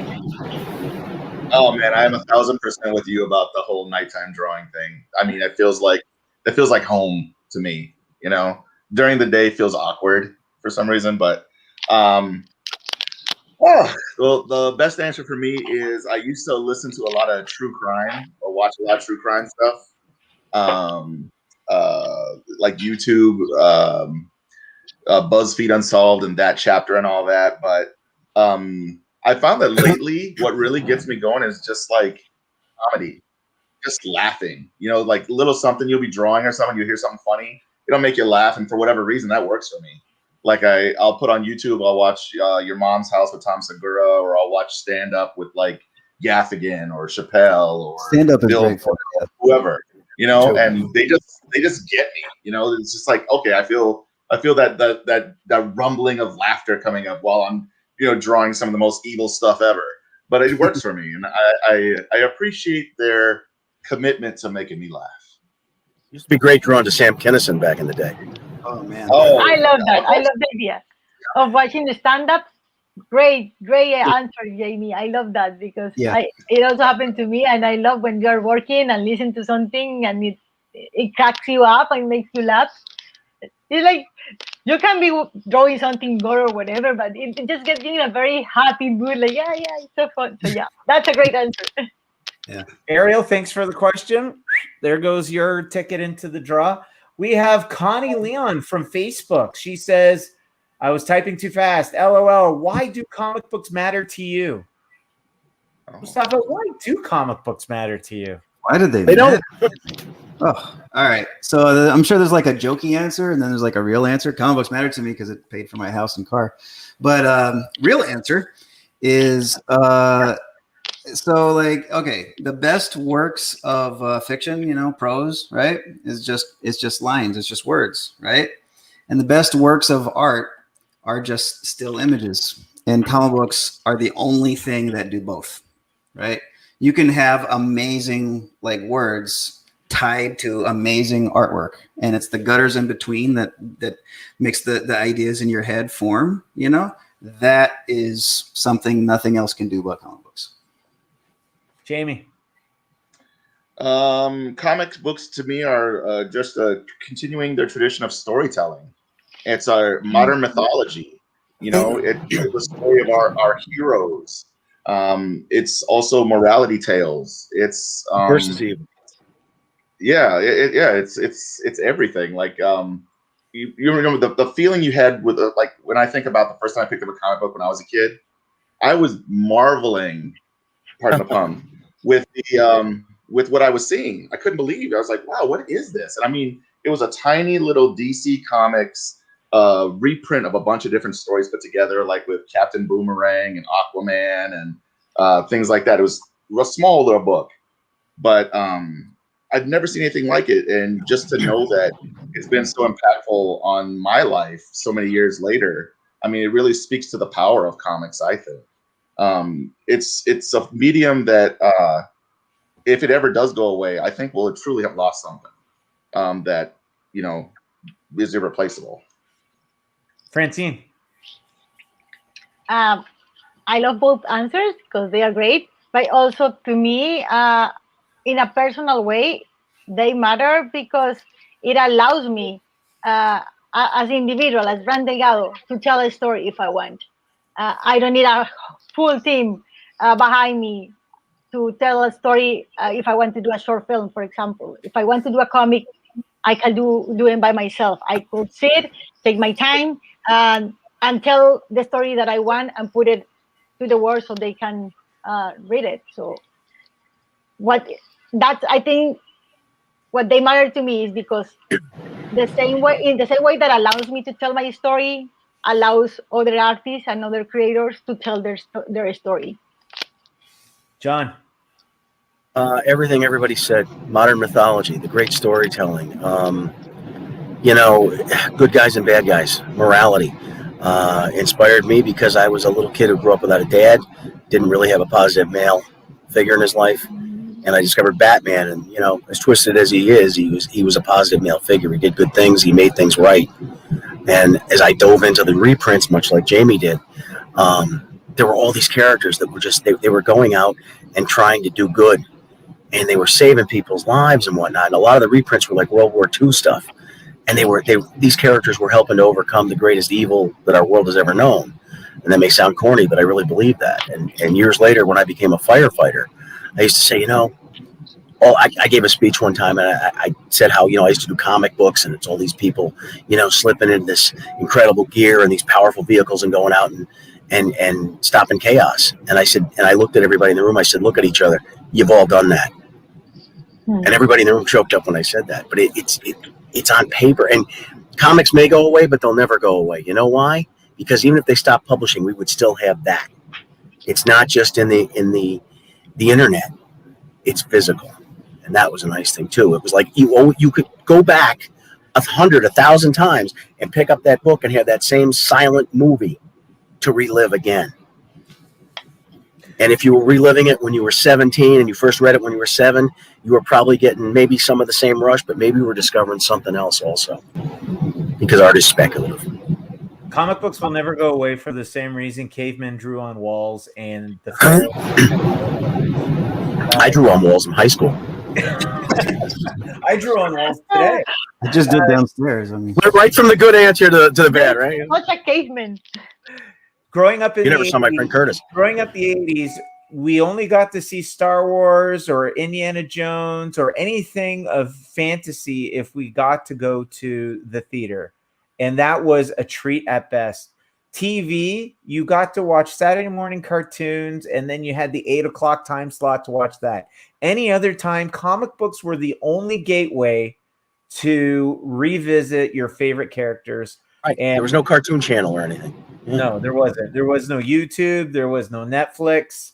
You essentially had to either break out a pencil and paper or wall and do your own story, or you dove into the comic book and you could be a time machine. You can roll forward and back anywhere in that story and control how you digest, control the pitch or the delivery of the thought balloon or what the character is saying. Where today it's all video, it's all spoon-fed to you. There's not a lot for your brain to reinterpret or to decide what happens next. Do you remember those books? Choose Your Own Adventure. So real quick, how many people learned how to read through comic books? Hands. Oh yeah, I expanded my vocabulary for sure. Yeah. exactly. Like I could read, but it definitely, gave me a leg up. My mother was really big on that when I got into watching Batman on TV and drawing him on the wall. When she calmed down, she said, "You know, they have these books with Batman and Robin in them. They're called comic books." Francine, Francine, you're saying something, but you were on mute. I'm sorry. I know, but no, John can keep his tell first, and then I will go with mine. She just took me to the corner store and said, "Look, here's a Batman comic book, and it's yours if you want it." And from that moment, I was hooked, and it made me want to read more, not just Sally and Dick and Jane at the zoo. It was Batman, and then I discovered Green Lantern. Plus, when I jumped on, comics were in a resurgence. You had all the Denny O'Neil Batman and Green Lantern and stuff, and that was prime. And Spider-Man, the Spider-Man stuff was awesome.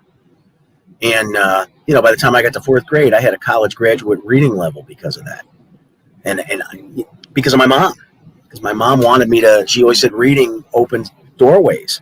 Kids don't have that kind of gravity on it anymore. They need to.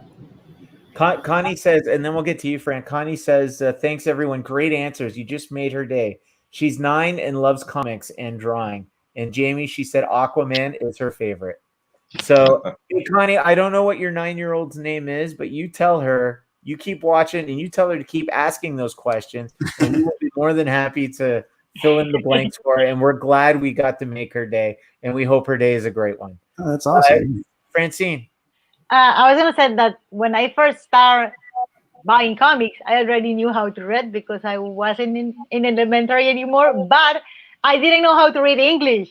And comics made me because I want to know what happened. It made me want to learn English. So one of the reasons that I was learning English is because I wanted to be able to read my freaking comic books. Yeah. Connie, hey, Camilla. We thank you for these questions. Camilla, you are getting a ticket into the draw for today, and we hope you keep asking questions and you keep drawing. All right, where are we at with this? So basically, favorite comedian? Huh? Favorite comedian? Somebody favorite asked comedian. I knew you would want to jump to that. All right, so Brendan says, "Who's your favorite comedian?" It's going to help me pick an artist for my commission. Around the horn, John, favorite comedian. Billy Hicks. Francine. Houston guy. Francine, favorite comedian. She's looking it up. She's on mute again. All right, we'll come back to her. Jamie. Barbosa. Jamie, favorite comedian.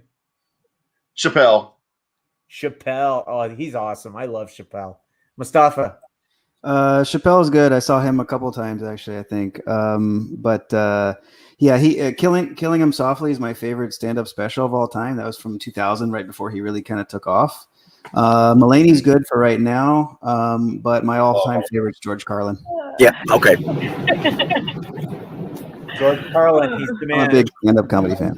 Did you get a chance to see George before he died live? I did. 6 months before he died. Yeah. Really? Yeah, he was great. He was slowed down a little bit, but he still had a lot of fire, a lot of energy. So where'd you see him? You saw him during the BS. It's not good for you tour. Yeah, when it was. Yeah, exactly. Yeah, it was. Yeah, I stand-up special. Yeah. Francine, did a special. Oh, sorry. I got No, Francine's favorite comedian. Are you back on? Yeah. Sorry for the mute. I really love Trevor Noah. Like he cracks me up. Like all the time when he tells his story and how when he wanna come to America or go to America and he wanna feel like he was black and he arrived to America and then a Mexican guy told him, "We made it." I'm like, what? That every time he tells that joke, I keep laughing. John, sorry, you were saying. Carlin did a stand-up special about 1982. I was a senior in high school, and it's the stand-up special on HBO where he expanded the 7 words you can't say on TV to about 312. Have you seen that one? Yep. And it's brilliant. He did a long screed about driving also. Now, I was about to learn to drive, or I was learning to drive at that point. We watched that special again and again and again, and we were throwing the lines back and forth in school. Time went on, it was forgotten. About 15, 16 years ago, HBO was supposed to run this fight one night, and for whatever reason, it was canceled at the last minute. So they threw that special back on, and I happened to catch it. And it's like I said, the perception. I caught things that I didn't get when I was 16 or 17 that I got more now, especially now that I was on the flip side of driving. And it was like, oh my God. And I enjoyed it on even more levels. And he was just brilliant. His timing, his storytelling was brilliant. Where did you see him? I got to see George Carlin in Hamilton while he was doing his I Hate God tour. There is no God. You should be worshiping the sun and thank Joe Pesci. Yeah. And he came in right off the bat. He says, "All right, I want you guys to know I am too old to try to convert my comedy to Canadian taste. You're taking it as I wrote it." So that was how he started the whole evening, and he closed it by whittling the 10 Commandments down to 1. Oh, yeah. Basically, just don't kill anybody. Yeah. And thou shalt honor thy provider of thy nookie. Exactly. And honey, I do. That's a great question, Brendan. Let's drop another one into the pot for you. Where are we at?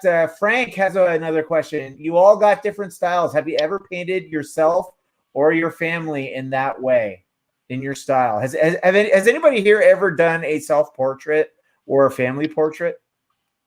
John? Self-portrait? Yes. Yeah, I've done. I did a portrait of my family. Well, my kids for my wife for a present. My family, my mother, my grandmother, and my dad for them for Christmas one time. I've slipped family and friends into the background of books and stuff. So yeah, I think we all have. Mustafa? Yeah, I've slipped people in. I put myself in a couple of comic books that I worked on, just in the background, just background characters watching Spider-Man swing across the city and stuff. But yeah, if you go to my Facebook, if you just swipe over a few old pictures, it's just a caricature of my face. I remember real quick, I did like a little presentation for some kindergartners a few years ago. And after about 20 minutes of talking about myself, I was like, okay, what do you guys want to see? And I started drawing, requests. And they asked, can you draw yourself? And I was like, that's a weird request. Okay, sure. And I just did myself and gave it to a kid. And I was like, here you go. 2 different classes. Both of them asked that. Jamie? Yeah, I mean, I've drawn my daughter. I have a large poster size thing I drew of her. I still need a frame. But my logo is essentially like a cartoon version of me. So yeah. Mm-hmm. Yeah, it's a pop version, isn't it? Yeah. It's very cool. Francine? Yeah.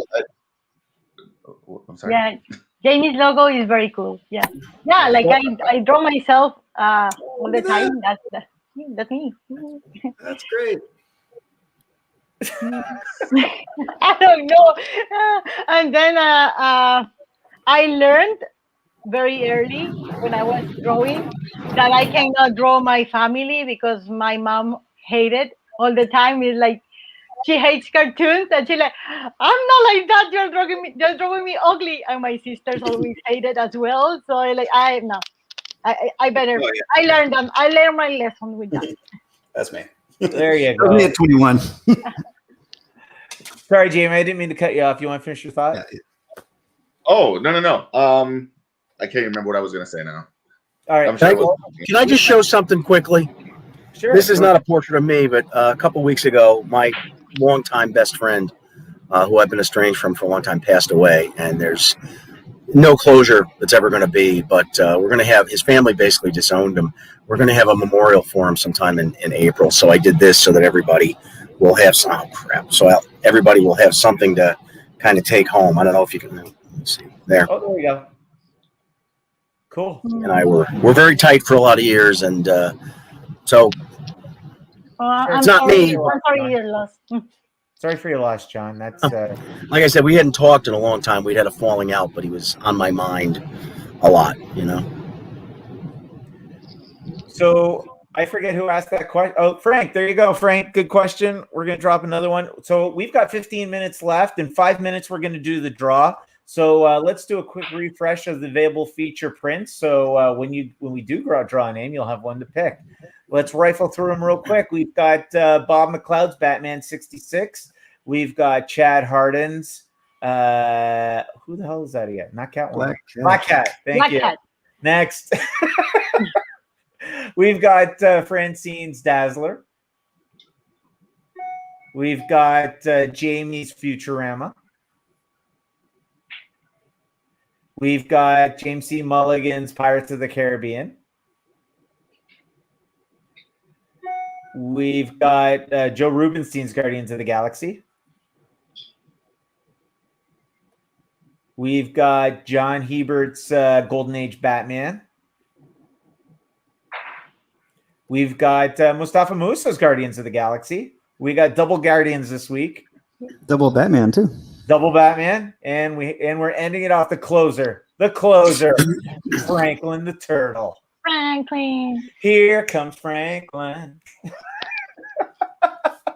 See, told you.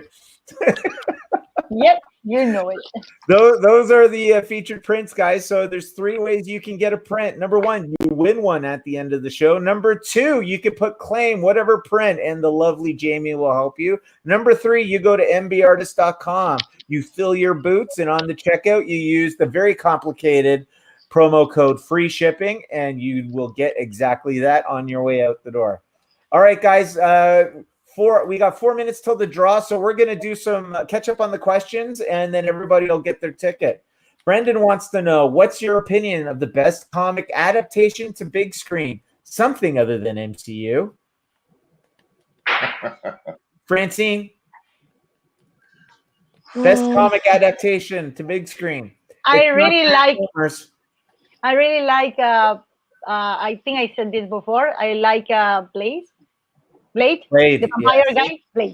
Blade. Yeah, I the first and second one, I really like those ones. Yeah. Mustafa. Guillermo del Toro, yeah. So I'll give 2 answers that I can think of because they elevated, I think, this. Well, not elevated necessarily, but they took the source material and did their own thing with it. And the source material is still good, and the movie is still good. Is the original Crow? Yeah, it's a different take on the Crow. Like the Crow, the comic book is a much more romantic, very dark thing, and the movie was just so cool, you know.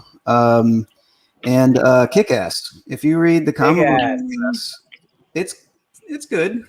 If you watch the movie is really good. It is. That really is a good movie. Yeah. Jamie. 2 answers: Ghost World and Guillermo del Toro's Hellboy. Hellboy. Which one? Which of the Hellboy? See, I like Hellboy too. Yeah, I like 2. John. Okay, I may get laughed at here. I love the Watchmen film. I just think that's great. I think they did a good job. I think it's underrated. And my other answer, I'm going to go real deep here. The Rocketeer. Yeah. They did a good job with that, and nobody saw it. Yeah, I saw it in the theater. Yeah, so there's actually a laugh out loud moment in it.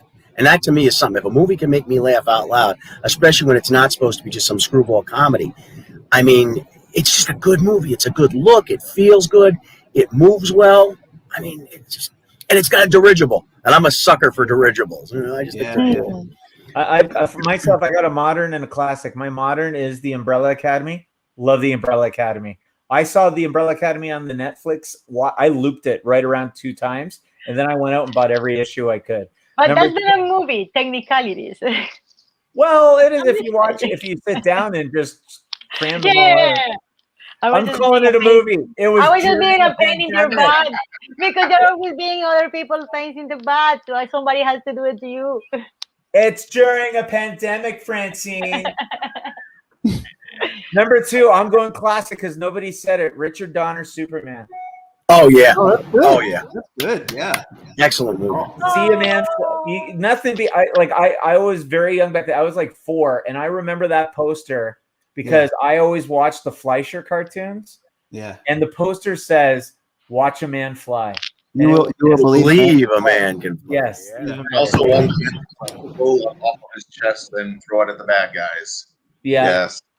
Kneel before God. Yes, classic. All right, great question. Oh, but there was a sequel though. And he was a hero in that. Actually, He was a good guy. originally, God have made an appearance in the first movie. Yeah, they're in the first movie, but when he says Neil, that's in the second. Oh, that's number 2. Yeah, but that's what everybody knows. When they go to Houston. I'm They telling you, land if in Zod ran for government, he would win. I think Him and Darth Vader, that's the next ticket. Brandon says, I was already leaning towards Hebert to do Ash and Frank West and Bill Hicks. Determined it. I love his Punisher. Thank you.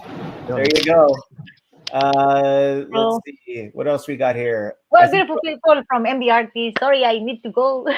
Oh, no worries, Sorry, Frank. I'm going to go a little bit early. But Go love seeing make you all. barbecue. Bye. Bye. All right. Okay. So we're going to do the draw. Let's do the draw. Let's see if we have a winner. No Rubinstein today. No McLeod today. I wonder if they got into a fight. We doing any show and tell? Yeah, go ahead. Do a show and tell while I pick the winner. Quickly. Upcoming. Oh, dude. Oh yeah. And the Oscar goes to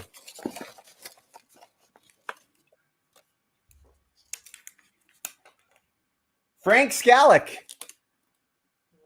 Is he here? Let's see if he's here. Frank, are you here? You got to say win-win. And which one you want, Frank? We're only doing one winner. Frank, going once. There's a delay. I don't know. Well, he is in Germany. Yeah. All right. Frank. There we go. Which one do you want, Frank? Ian? We have a winner. Frank Scalick. Which one do you want, Frank? Pick one. And you know what, guys? Just because she asked an awesome question. Camila, are you still here? Aww. Camila, if you're still here, type in win-win and tell us, let me know which one you want. Aww.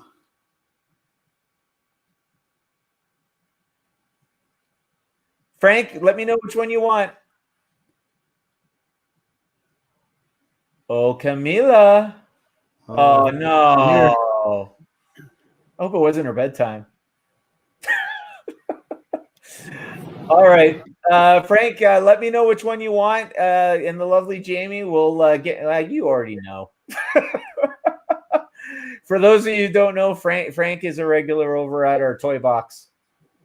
Futurama. There you go, Jamie. There you go. He has selected Futurama. And before the end of the show, Camila, if you're out there, say I win. Who is that? What was Camila's mom's name? Connie. Connie, let me know if you're out there. Get Camila to pick one of the featured. You know what? It was such a great question. You DM us. We're going to take care of you. There we go. All right. Let's do some more show and tell, and then we're going to call it a day. All right. I've got some originals in my hot little hand. John showed up. We've got Star Wars coming up, and I know, John, you're knee-deep in yours. You just showed yours. Jamie, your villains there, man. There we go. Let's get a closer to that one. Dude. Look at that. You can see that Falcon. Yeah. Are you having fun doing it? Oh yeah. Yeah, I'm suddenly 12 again. There you go. Jamie, talk to me about your exclusive. Well, let's see. Big bads, mentors, trusts broken, a little bit of everything, and melty melts. That's pretty much the way I'd put it. you guys haven't seen it yet, but he nailed the emotion right in the concept drawing, and he tried to rough it out, and I was like, no, that you want that energy. I don't care if you got to blow it up and trace it. That's what you want to get, but you could tell everybody what it is. It's okay. We know it's Star Wars month, so the villain's got to be. Yeah, so it's Darth Vader melting the original Obi-Wan Kenner figure on his lightsaber. And it looks so cool. It looks so cool. Luke Holbrook says, that is awesome. Star Wars, John. Mustafa, your Star Wars lineup is ready to go. We're doing a couple colors with Sanju. Yep. But the Mandalorian. How are you coming on the Mandalorian piece?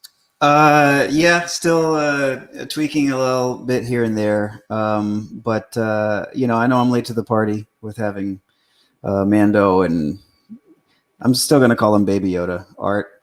But it's I'm trying to do own little spin on it. Have some fun with it, making an Old West poster, but have some fun with it. So when you're drawing it, tell me, do you have the whistling going on in your head? No. Not at all. No. All right, thanks. No. Ennio Morricone, I can play it on my stereo, but no. All right. I pulled out some original art that we have here, guys. So let's do some show and tell, and then we'll sign off. I think it's been a successful 2 hours.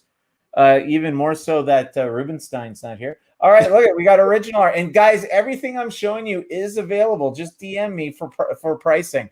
We've got the original Sonic the Hedgehog by Jaime Coker. She's not here, but we have Francine Delgado's original Planet Comics. Ooh. And the great part is, if you buy this, she actually put in her color theory piece on the back as well. Very cool. We've got, you know what, John? I love this piece. I'm telling you right now, I'm so tempted to just keep this one, but it's a beauty. Look at John Hebert's Uncanny X-Men 126. Look how awesome that is. This in color, I have the 27x40 hanging in my house because we were doing a photo shoot, and it is awesome, John. I got to tell you. Thank you. Not to be outdone by your Green Hornet. What else we got? I'm always drawing Fords or Chryslers, and I'm a GM guy. What the hell? What the hell? Oh, there you go. There's the one that started it all, Jaime. Yes, Skeletor. Look at the line work. Look at the cross hatching. And this was your first attempt at doing cross hatching on this level, eh? Mm-hmm. Yeah. Very cool. What else do we got here? Oh, to be followed by Coco. Coco. John, I've got your planets cover. What else do I got here? By the way, did you get the version I did, the retouch without the logo? Do you have that? Yes, sir, I do. Okay. All right. For the Virgin copy. Daredevil. There's the Fantastic Four. In a very Star Wars setting, by the way. Yep. Mm-hmm. Oh, jeez. Even more Hebert. I know. What's going on? Nobody's buying it. That's what. And then there we go. That last cover. Nobody's buying it, John. It's just I gotta get them up on the website. We've got original pieces moving, and actually commissions are starting to pick up as well. We're getting out there, guys. We're getting out there. All right, guys. So that's a bunch of original artwork. If you're interested in getting into the original artwork, and I'm telling you right now, next to comic books, the cost of original pieces are going north. So get in while the getting's good. And I'm telling you right now from firsthand experience, because I get to work with every one of these gentlemen. It's fun. Thanks, Frank. Appreciate it. So here we are, 4:58, and it's time to close down, guys. Any final thoughts? I want to talk to Jaime before we sign off. After everybody else is gone, I just want to have a word with him if I can. I want to share something. Jaime. I want to share something. All right. Well, how about we do this for sign off? Mustafa, where are you going to be this weekend? Oh yeah. So if anybody's in the greater Houston area or Texas and want to drive over, I'm going to be at the Gulf Coast Collectors Con something, Gulf Coast Collector something. It's at the Galleria. It's a nice part of town. It should be a lot of fun. A lot of sports guys there, a lot of celebrities, a lot of artists, some friends. It's gonna be a lot of fun. Jaime, where are you going to be this weekend? Jamie's going to be at home drawing because he's a little bit behind. So that's where he's going to be. And John, I'm guessing you're staying put still too, eh? I will be appearing at bars near you, and I'll be working on that Star Wars piece and this. Look, guess what this is going to be? No, I'll still be pretty much close to home. Moi aussi, up here in the Great White North, we're still in lockdown. We don't really get to go too far, which is really. Things are getting better though. It's brewing. It's coming. Well, you know what's brewing? My sanity. It's about to leave. If there's one thing about to go out, it's my sanity. When you're stuck with four young ones, you know what it's like, John. Yeah. Can you believe I'm only 28 years old? And then what's worse is my wife's having surgery in late May, and she's going to be off her feet for at least a couple of weeks, and I've got to stay home with her and the kids. Shoot me! Kill me!